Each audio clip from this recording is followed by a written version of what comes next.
Good morning, students. Today we are going to discuss the conditions for constructive and destructive interference. Okay, so let us consider the wave of two coherent sources of light be represented by y1 is equal to a sine of omega t. This is the equation number 1. And second wave y2 is equal to b sine of omega t plus phi. First wave is represented by y1 is equal to a sine of omega t. Second wave is represented by y2 is equal to a sine of omega t plus phi. This is the equation number 2. Okay. Where a and b are the amplitude of wave. These are the amplitude of waves of, and phi is the phase angle. तो दोनों में जो phase difference आ रहा है वो phi का phase difference आएगा. Phase difference कितना आ रहा है कि ये वाली जो वेव है इस वेव से फाई एंगल के साथ जो लीड कर रही है. So according to superposition principle,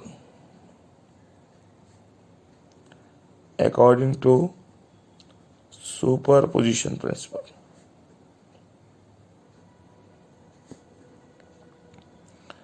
इसमें आपके पास आएगा y is equal to y1 plus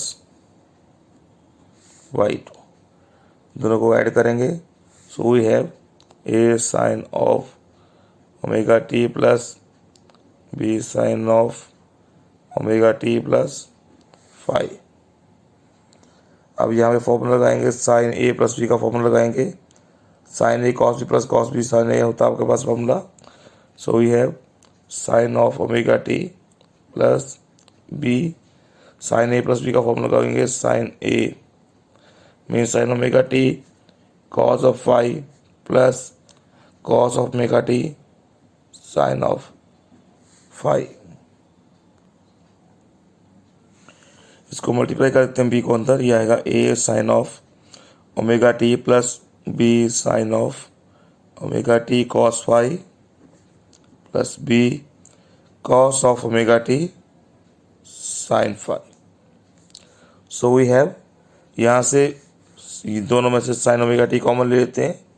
so sine of omega t into a plus B cos of phi plus cos omega T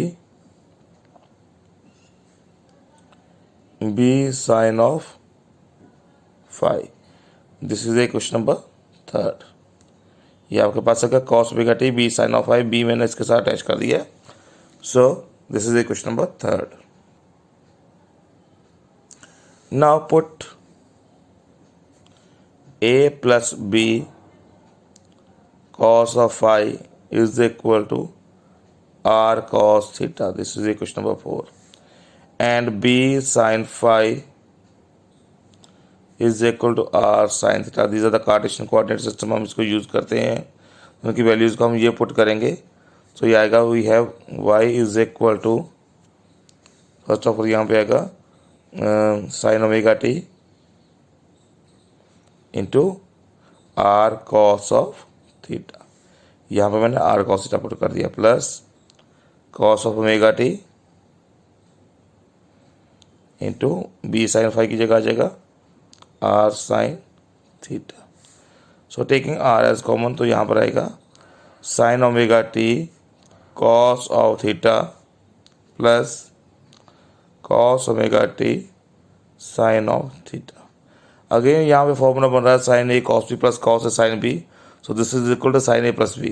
So we can write it as y is equal to r into sine of a plus b means omega t plus theta.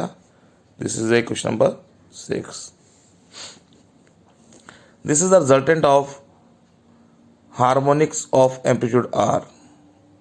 To harmonics का resultant आपके पास ये आ रहा है, resultant उसका ये आ रहा है और इसका एम्पलीट्यूड ये आ रहा है. Okay. Now squaring and adding question number 4 and 5. अब इंटेंसिटी फाइंड आउट करनी है हमने. Squaring and adding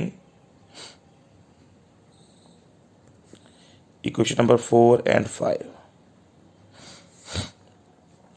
So we have R square cos square theta plus R square sine square theta is equal to, left side आपके पास आ गई है R square cos square theta plus R square sine square theta is, right side आ गई, sorry अब left side लिखेंगे, is equal to A plus B cos five whole square plus B sine five whole square. इसको solve करते हैं taking R square is common, तो यहाँ आएगा आपके पास cos square theta plus sine square theta, this is equal to A square plus B square cos square five plus 2ab cos of five. यहाँ पर अप्लाई कर दिया formula A plus B whole square, A square plus B square plus 2ab, यहाँ पर आएगा plus B square sine square five.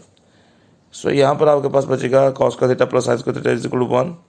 Okay, so यहाँ पर आएगा A square plus taking B square as common, तो यहाँ अंदर बचेगा cos square five plus sine square five plus 2ab cos of 5. So r is equal to a square plus b square, यहाँ भी 1 बचेगा plus 2ab cos of 5.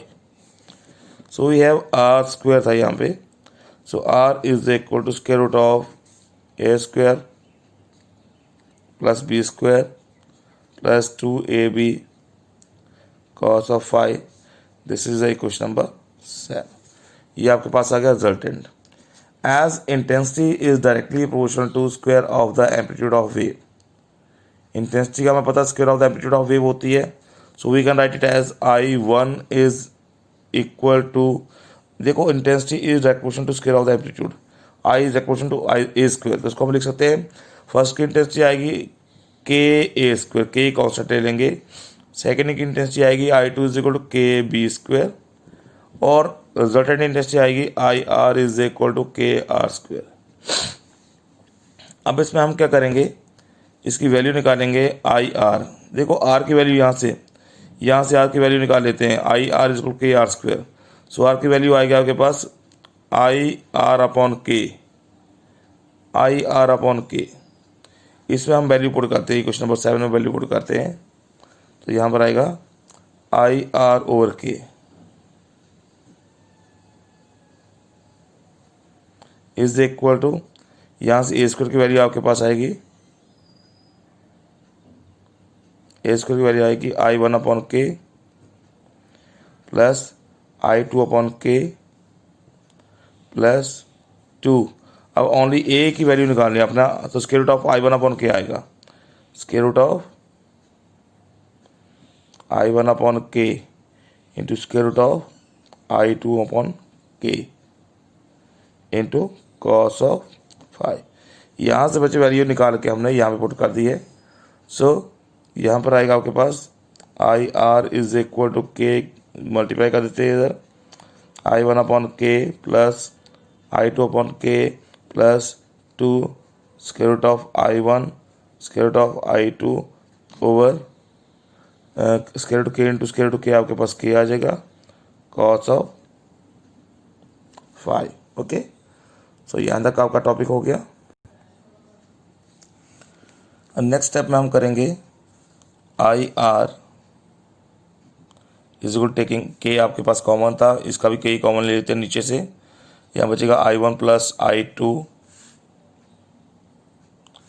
Plus 2 square root of I1 I2 cos of 5.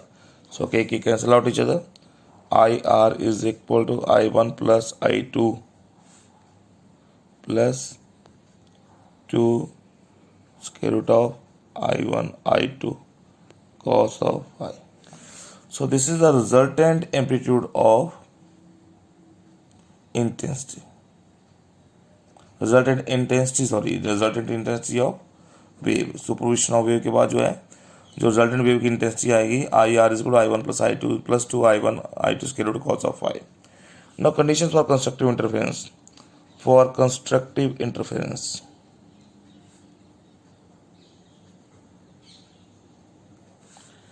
I should be maximum for which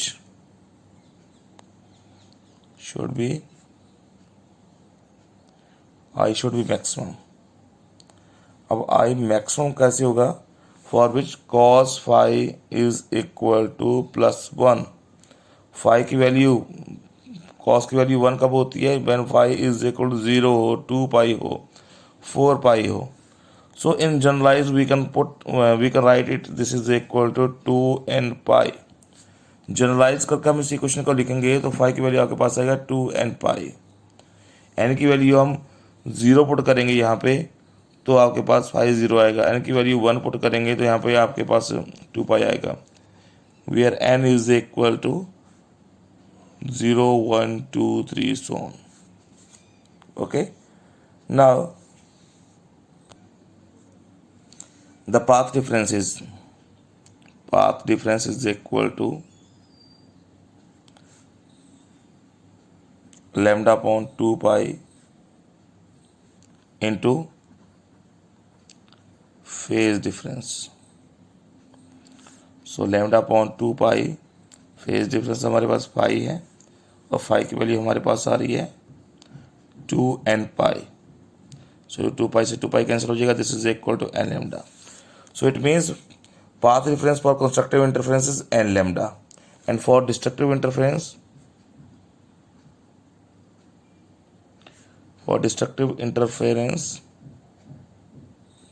this is I should be minimum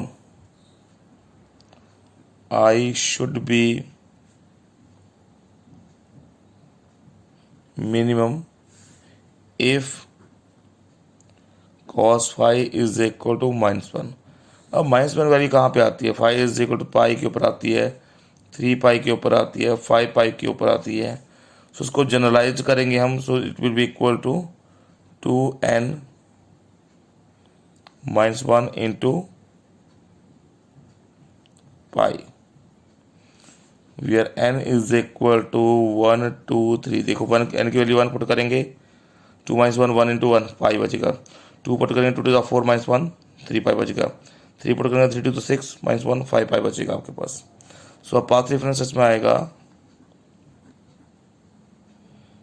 this is equal to lambda upon 2 pi into 2n - 1 into pi. So this is equal to 2n - 1 into lambda by 2 pi से pi cancel हो जाएगा. So this is all about the conditions for constructive and destructive interference. So students, I hope you all understand this topic. Next topic we will discuss in the next lecture. Thank you very much.